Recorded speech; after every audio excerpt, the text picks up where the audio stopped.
Hi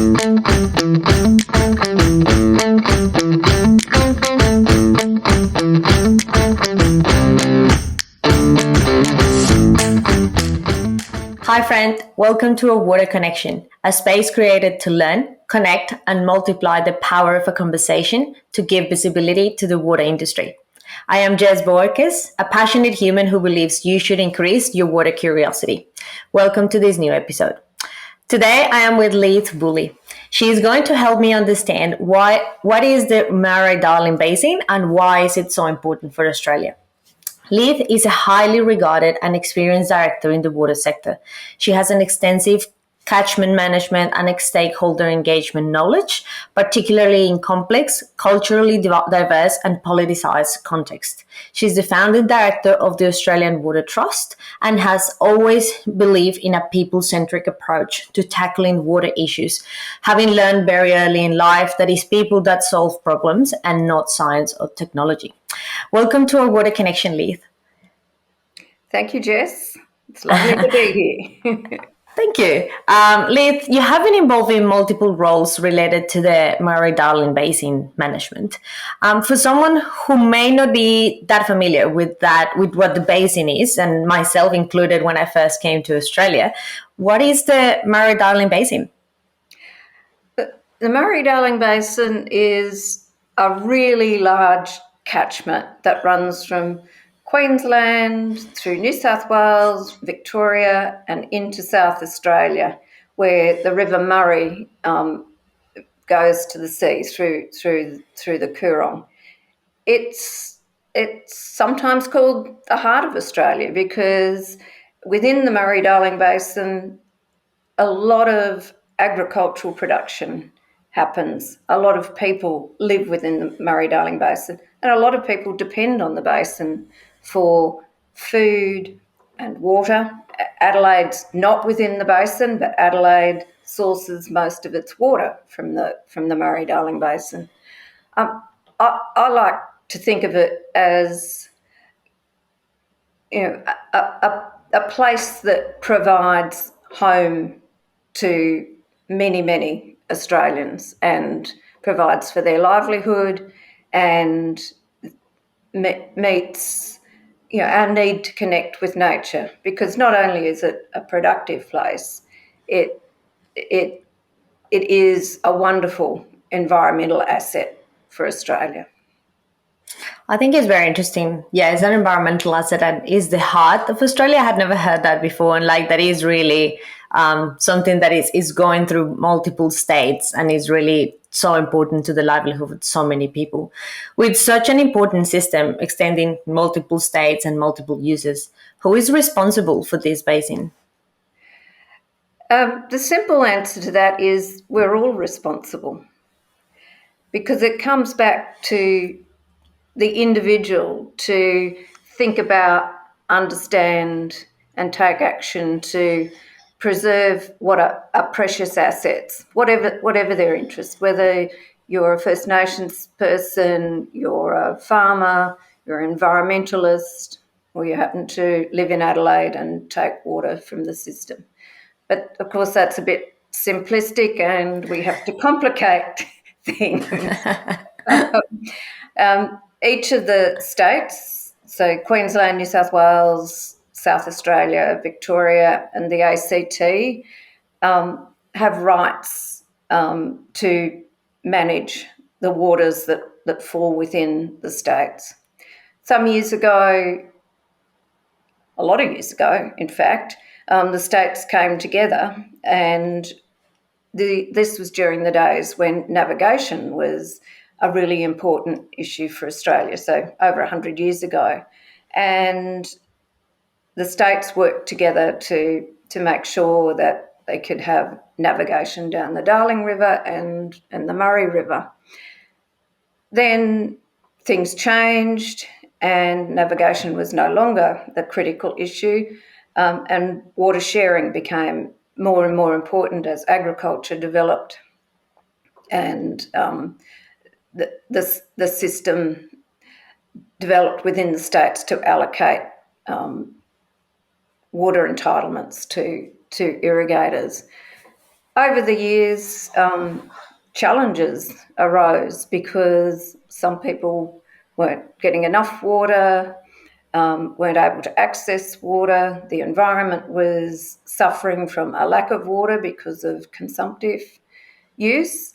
And a body called the Murray-Darling Basin Commission was established, and that brought the states and the Commonwealth together to consider how to manage the basin better. That existed for a number of years and did many, many really important things to protect both industry and the environment in the basin. People will hear things like the cap on diversions was established, which meant that the amount of water diverted from the basin for agricultural use couldn't be increased any further. And then the first step towards drawing water back out of production and into environmental use was taken, and that was a process called the Living Murray. And in fact, that set Australia up, the Murray-Darling Basin up, as really the first river basin in the world to recover water for the environment. Then there was a thing called the Millennium Drought happened. And of course, that was a crisis for everyone who lived in the Murray-Darling Basin and depended on it. And the Commonwealth and the states came to an agreement where the states would cede some rights to the Commonwealth, and the Murray-Darling Basin Authority was established, and somewhere around $13 billion was committed to buying water back from the agricultural sector to provide water for the environment. So who's in charge? It's a Commonwealth state initiative, and these days there's not as much involvement from the community as there used to be 10 or 15 years ago. So it's become a much more structured and political environment than it's ever been. That said, water's political, and it always has been, and it always will be.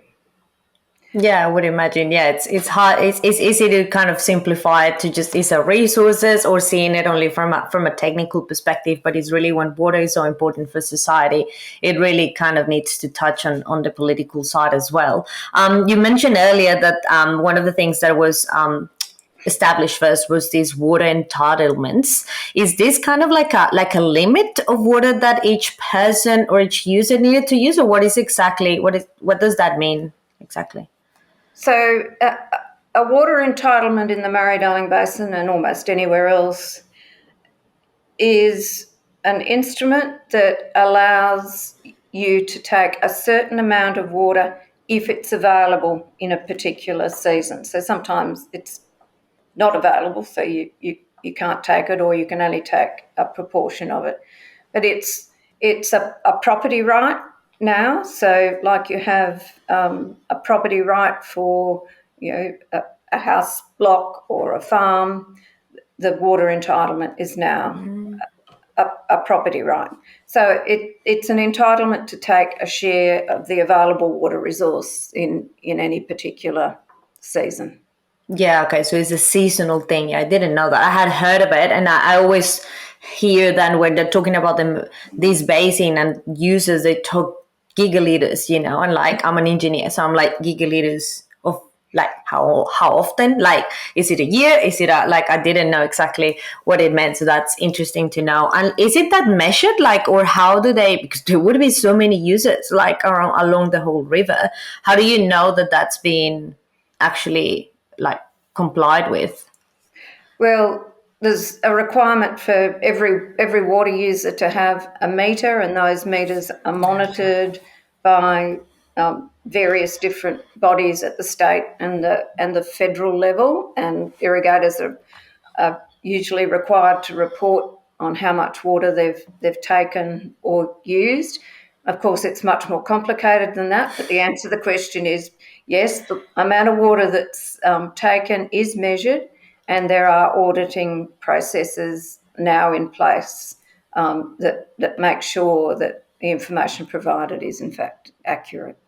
Yeah, that would be a pretty interesting kind of problem to look at from technology kind of side of things, how to consider all that data and, like you said, wisely, to be able to make sure that people are doing the right thing, and that at the end the water is still in the river for other purposes, which I'll go into some detail around that in a minute. What happens with like really small communities? You mentioned like, or not really small, but like communities as it is that may not have access to, or they all need to be metered just as any other user, no matter how big they are? What about the small communities, or maybe First Nations communities which live along this basin as well? Well, communities that have a water allocation assigned to them through the water planning processes are metered, are monitored just like an irrigator would be. Yeah. Okay. Yeah. No, it was cool. And then you mentioned also like that at some point we were the first, like Australia was the first country, or like this basin is the first country where water was giving back to the environment. I had read that as well. In fact, it was mentioned a couple of times. I went to the World Water Week a few, what's that, like a month ago perhaps now, and it was amazing to see how people were using this basin as an example of things when in comparison to other basins such as the Colorado River in the US, or really like every country and every region would have that, because water is not something that really respects boundaries or political systems or government systems, here being federal, or like I can think about at least two rivers in Colombia where I'm from that also go through different provinces. It's just maybe it's a bit different because over there we have a centralized government, so it might not make it really easy, but it might just make it slightly different to like when it's different states here. But I was really caught up with like the idea of like that someone was looking after the environment. So who's really advocating for the environment, for the water, for the environment in this basin? Is through the Commonwealth, like you were mentioning before? Yes, there's an organisation called the Commonwealth Environmental Water Holder, and all of the water that's purchased by the Commonwealth is managed by the Environmental Water Holder. Now, the Commonwealth Environmental Water Holder works with each of the states because each of the states also has environmental entitlements that they're managed, and that needs to be coordinated to get the best results for the river. One of the challenges is measuring how effective the environmental water is in achieving outcomes for the river. It took us 150 years to damage the system that we're trying to manage now. And of course, political and people's expectations is that in 2 to 3 years, we'll see massive improvements from applying environmental flows. That's not reality. It's It's not how going it to take a works. long time And to. also, yeah. And also between different years, like the years where we have, I mean, last year we had floods, like some other years we have drought. We had you guys have here the millennial drought. So it's like, it would be in different years, it would be a completely different situation. You mentioned earlier that at some years, if the resource is not there, like which I imagine is a drought year, what happens there? Like, is it the environment, the one that gets kind of the little water that is going through the river, or is, how does that work? So with the water that the Commonwealth Environmental Water Holder has, it has the same conditions attached to it as an irrigator's licence. So if the water that's available is 50% of the entitlement, both the irrigator and the environmental entitlement is reduced by 50%. So Yeah. in that regard, I guess you might call that fair, because that the entitlements are the same thing, or have the same conditions attached to them. I think it will take a number of years to understand just exactly how effective the environmental water is. I like to think of it, as a great big science experiment, and it's not just the science around the environment and river health. It's the science around social structures and community well-being and all of those pieces, because they all need to be considered together to determine whether it's a good societal outcome from the process. Yeah, absolutely. So how long have they been doing this environmental kind of share or? Oh, that's a really good question. Less than 10 years, I guess. Yeah, okay. So it's probably been the last 5 years or so where they've had significant volumes of water to be able to Yeah, manage. of course. Yeah, that makes sense when you're saying now that like you need to wait like to see what the effect in the environment is, because 5 years in the like in a catchment restoration, which I would imagine is needed in many areas after like over extracting water from the river, like it will take a lot of time, and the effect in the communities. What do you think would be the effect for communities like to have that part of the river being protected? Well, wherever you go in the basin, communities value their river, their tributary, their piece, and it's very important to people to have a healthy system and good ecology in their backyard. The challenge comes though because the basin's so big. It's a couple of thousand kilometres from one end to the other, and communities have very different views about what's fair and what's appropriate and who should get environmental water and who shouldn't, and who should have water acquired from them to serve environmental needs. So there's this big challenge of communities being able to get together to talk about the needs of the whole basin rather than just their local patch. Yeah, I touched on this with our previous guest, Carleen Maywood, who was the one who gave me your contacts as well on our first episode, because you two both work on with the Australian Water Partnership on a project called Community Voices. And that was one of the things we talked that day, is like having to look at water not only as like my own user and my own tap, but looking at what happened upstream and what's happened downstream. And this project that you did was looking really deep into the role of community engagement for in either any major water project. With a water system so vital for Australia and with such a range of different people and users, including First Nations people, local communities, farmers, industry, was this Murray-Darling Basin part of the inspiration for this work of community voices?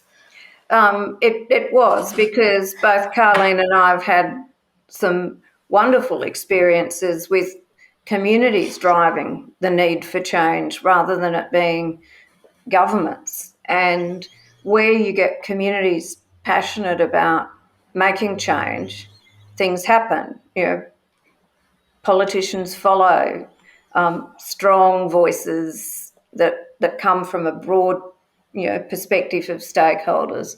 And with particular things like the Murray-Darling Basin cap on diversions and the Living Murray, which I said earlier was the first time that Australia had really committed to recovering water for the environment. A lot of that was driven by communities saying the basin's over-allocated, rivers are over-allocated. We won't have a place where we can enjoy livelihoods and lifestyles that we've enjoyed in the past, and something needs to be done. So that was the inspiration for community voices, because what we've seen in the last decade or so is a real decline in political interest in hearing from communities. And what that's done is further polarised upstream versus downstream. And there's quite a lot of concern and conflict within the community that doesn't have an outlet at the moment. except through the Yeah. media. Well, I guess, yeah, there are like advantages, like people can be a bit more like there's more access to information now, but also access to misinformation. And I've touched into this kind of topics with other people in other conversations for this, but certainly it's like we as a community have a lot of power, if we just kind of feel empowered about our environment, and with everything happening with climate change and everything, we just really all have our responsibility, as you were saying earlier at the beginning of the episode. Like everyone is really responsible for the basin. It shouldn't be up to only the big authorities dealing with this system. This Community Voices report, which I had a look at, has 6 principles. So for everyone listening, you should really consider having a look at those. It's like 6 principles for effective community engagement, which is, just as I encouraged you in the first episode, reminding you to have a look at them, because it's, even if you are in a more technical role as myself, or maybe something that is more on policy, it's really something that touches us all, and we should consider it, of course, in the future. Like for any type of engagement, I would imagine the community is just very important. It is, and you can't overstate the value of science and technology. It's a really important component of finding solutions to the challenges that we have. But if it's not debated by all of the stakeholders, if people don't believe it, if people can't incorporate their values into the decision making, then they leave feeling disenfranchised, and what people naturally do then is they fight, and that's where conflict comes from. So just being heard is really, really important. Yeah, just kind of really make people part of that journey, and not making like, oh, this is the decision that was made up there, and this is how it's going to trickle down into your life, which I would imagine it would be quite important. I mean, for agriculture purposes or industrial like use, where the production of different things that we all need, it would depend directly into the water that is like that you are allowed to take. Is there any like initiative or something happening for in like fostering like more efficiency in the water use? Like I'm imagining, I don't know much about agriculture, but like maybe some tools that or like mechanisms that are being proposed to growers to incentivize them to be a little bit more water efficient, or like be more and more efficient with time, so they need less water from the river. There's certainly a lot of effort going into using water efficiently. It's a scarce resource, and it's a very valuable resource. So it's in the interests of an irrigator or an industrial user to be as efficient as possible. It doesn't necessarily mean, though, that if people use less water in their industry, that there'll be more water in the river, because people have a property right to that entitlement. If they become more efficient, they'll grow more or do more. So the balancing act is, the purchase of water entitlements by the Commonwealth or other efficiency measures. So the irrigation consortiums in New South Wales and Victoria and South Australia are very focused on increasing the efficiency of their delivery channels, and often that water is now sold back to the Commonwealth. So that water that results from efficiency gains is sold. Yeah, that would make sense. Otherwise, it's just the same amount of resource coming out of the river just to kind of make more products. Leith, what do you think is the biggest challenge that the Murray-Darling Basin faces at the moment? Two things. The first is that people are disengaged and aren't having the conversations they need to have about what's coming in the future. And the second is what's coming in the future, which is the impact of climate change. And if we're not careful and smart about how we manage the basin into the future, a lot of the environmental gains and the agricultural gains will be lost through climate change, diminishing the amount of inflow to the system. Yeah, that's certainly something. I ask this question to everyone, and that's certainly something that is coming up always.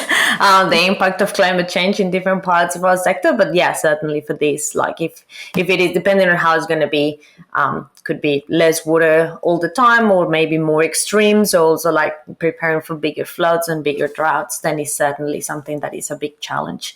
And for young water professionals who may be listening to this, what would be your message for them, like around the industry and around the basin?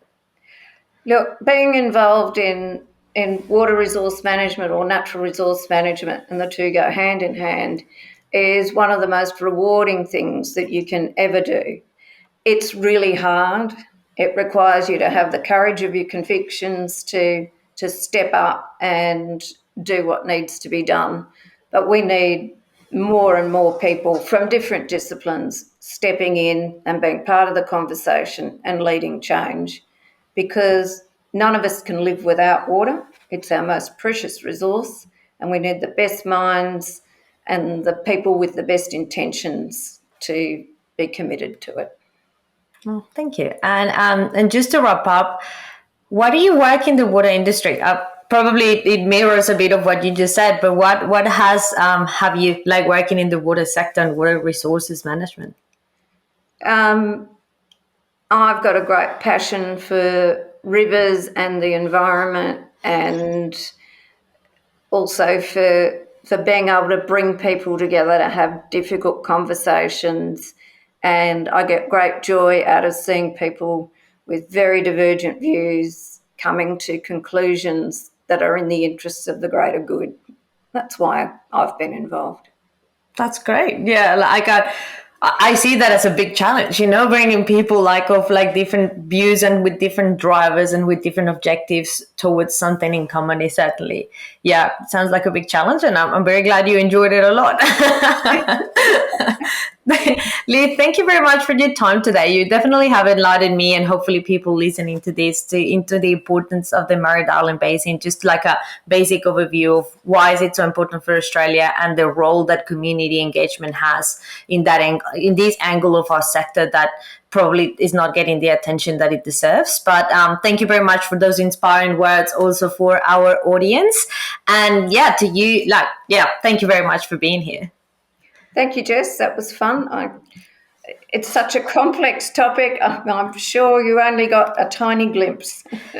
It's a glimpse. That's all we want to do with this, and inspired more conversations and more questions from our audience to just kind of start digging into different things, but just giving them that initial level of knowledge so they can go ahead and continue on their own and with their own networks. So yeah, thank you very much. That's great.